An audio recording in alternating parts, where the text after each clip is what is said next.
cheese. If you're lucky, someone's there waiting for you, and Cynthia just stacks of laundry and dirty dishes, unfinished manuscripts and dead pine needles. This is what I think about. As some girl somewhere flips pages of poetry contemplating life and death, and a family in Texas doesn't know where it's going to call home tonight. New Yorkers lift their noses up into the air and inhale that sweet smell of maple syrup, which for that moment puts you across the table from me from like a two-top at our favorite breakfast joint, Saturday morning rituals, flipping newspaper pages, looking for tidbits of stories to share with one another. And I think about how many days have passed since you left and how much history is going to come between us before you come back, and are those two drawers going to be enough to hold all your socks and underwear? And if I were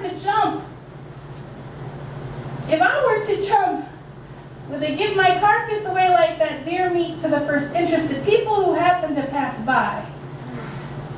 This is what I think about. I think this must be something close to what it feels like to be Venice.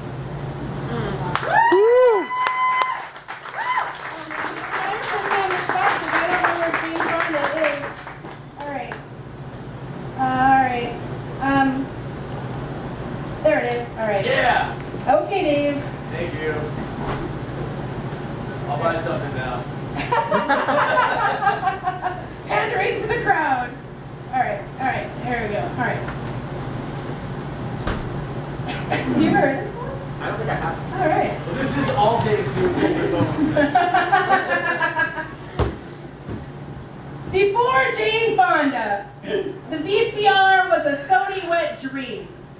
Appliance companies had been trying for over a decade to create an affordable machine to sell to Americans. There was no Blockbuster, no DVDs, no YouTube, no Netflix. You went to the movies, you watched television, on your TV, when the TV Guide magazine made out of paper told you your favorite shows were on. And then came Jane Fonda, who, tired of ballet classes, started going to jazzercise classes, and Jane Fonda looked cuter than her aerobics teacher, and someone got this idea that they taped Jane Fonda wearing a pink leotard and leg warmers, doing exercises to music. They could maybe sell a few videos to housewives who couldn't get out of the house for classes. And sell they did. 1 million copies of Jane Fonda's workout video, but it wasn't just videos. VCR sales skyrocketed. 20% more households owned VCRs just 3 years after Jane Fonda's workout was released. And spandex manufacturers went bonkers, and ladies' headbands flew off the shelves faster than home permanents. And 19 videos later, 17 million video sales later, American women still feel fat.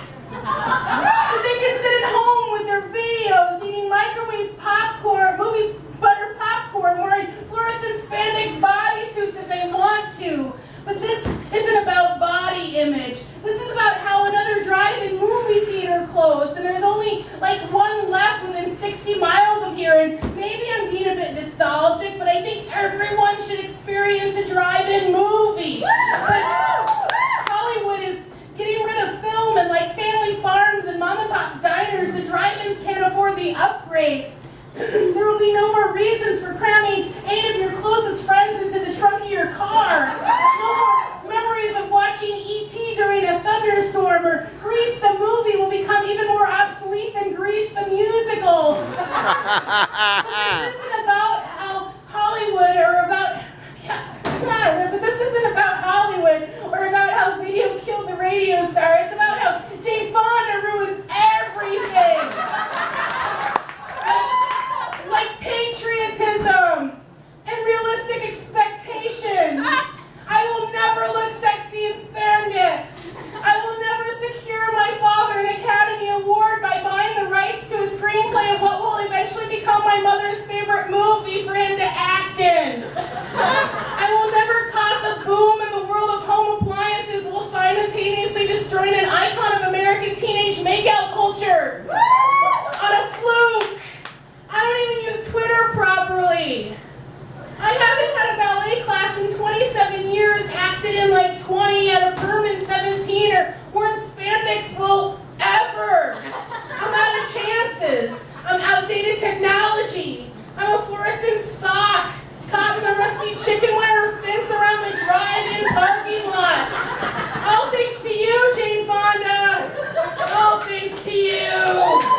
right? Yeah.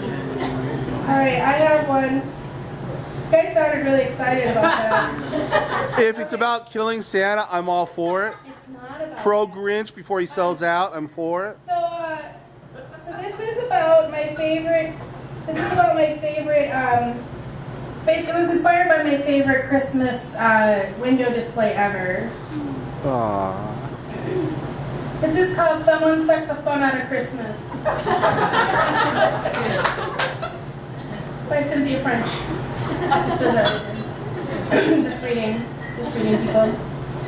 Remember when tinsel was fashionably appropriate Christmas tree decoration? When it was cool to open up Flintstones footed pajamas on Christmas Eve so you'd be properly dressed for movie cameras and photos opening presents the next morning? When you spent hours decorating cookies with your family just to sit around eating them over football? When shopping for Christmas meant extra allowance, not extra stress? When Christmas was fun?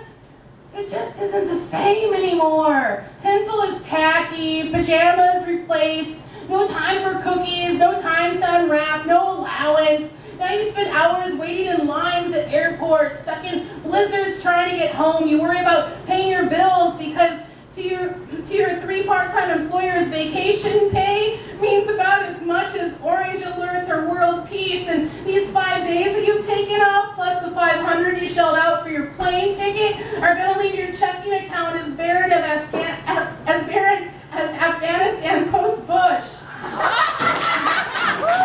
But you can't think about things like rent when there are gifts to buy. Same shit, different years, slippers for mom, hankies for dad, gift certificates for everyone else. Gone are the days of impractical gift giving. Gone are the days of Play-Doh and world's greatest dad coffee mugs. When you go shopping in your 30s, you have to think about things like dusting and spring cleaning and packing your stuff to move.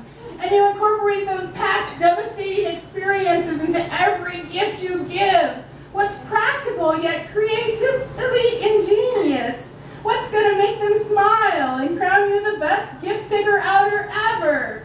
And you know it's going to suck. The shopping, the looking, the letdown, so you put it off, procrastinate, live in dread of deals gone by, the perfect presents fading from your holiday picture. So you know you're going to be stuck at the mall for a good long time.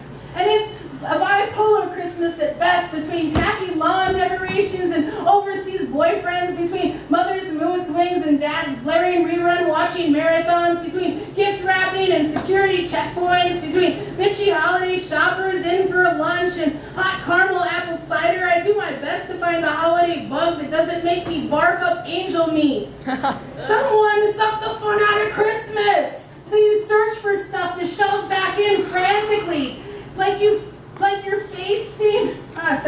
faced with a gaping wound and 2 hands full of intestines until you pass by something like the window display at Kirk's Family Antique Store, where baby Jesus sits, illuminated in a manger, surrounded by rabid, taxidermied squirrels and chipmunks, ready to rip him to shreds. Yeah! Every time I pass that window on West 7th, I smile, filled with a renewed sense of holiday cheer so strong it makes me want to rhyme. 'Twas a week before Christmas and we're running out of time, checking relatives' house lists and waiting in long lines. The poet, all worn out, collapses into bed and imagines the stuffed dead things devouring baby Jesus stands in her head.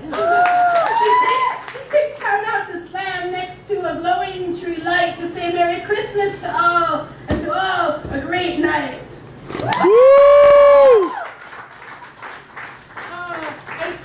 I think I'm getting close to my time, and so I want to, David, Wonder Dave, who's coming up later, and we were on a slam team together twice, and we're going to do a duet for you from last time we were on a team together.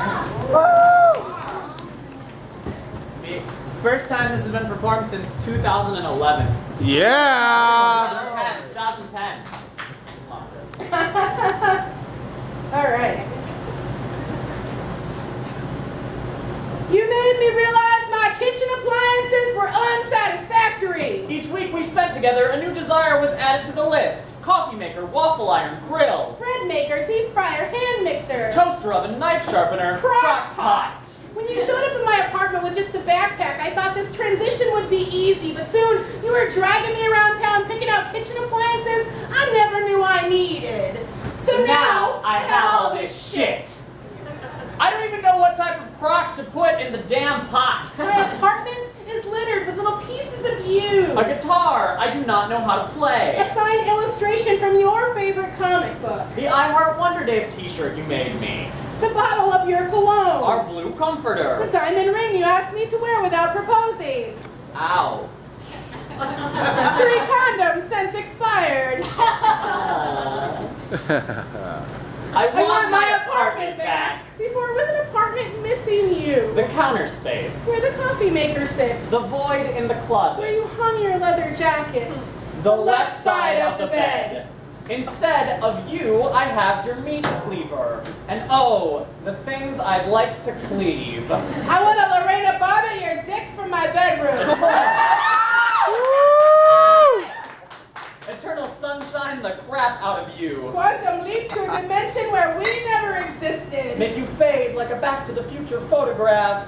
Until it's like you were never here to begin with. But there aren't enough scrubbing bubbles in the world. Or rather, I'm bad at cleaning. Which is one of the reasons I miss you. You were so clean. But you took the vacuum. I want back my cat before he was in our Christmas photo. I went back Belgium before I knew you were from there. I want you to come get your hippie acoustic Earth Mother guitar albums. And stock market how-to books. How did I end up with those? Wait, Dave, were we dating the same guy? Probably. What an asshole! How did I end up with you? You were too nice. You told me I was sexy. You talked dirty to me. Like Bret Michaels? Yes. And I liked it. You said anything worth having took work. You knew I was a slacker. You had such a great ass. We had a joint gym membership. I wake up clutching that stupid stuffed deer you gave me. Sometimes I spray your cologne on my cat and we cuddle. I keep finding you. Everywhere. Useless minutia left over from our relationship. The black boxer briefs that are perfectly fine should anybody want them. The black velvet Elvis paintings that nobody wants. The black hole in my heart. And the perpetually empty crock pot. Taunting me from the top of the kitchen shelf. A piss-poor consolation A prize. painful reminder that I have a shitload of kitchen appliances, but no one to fuck. Yeah.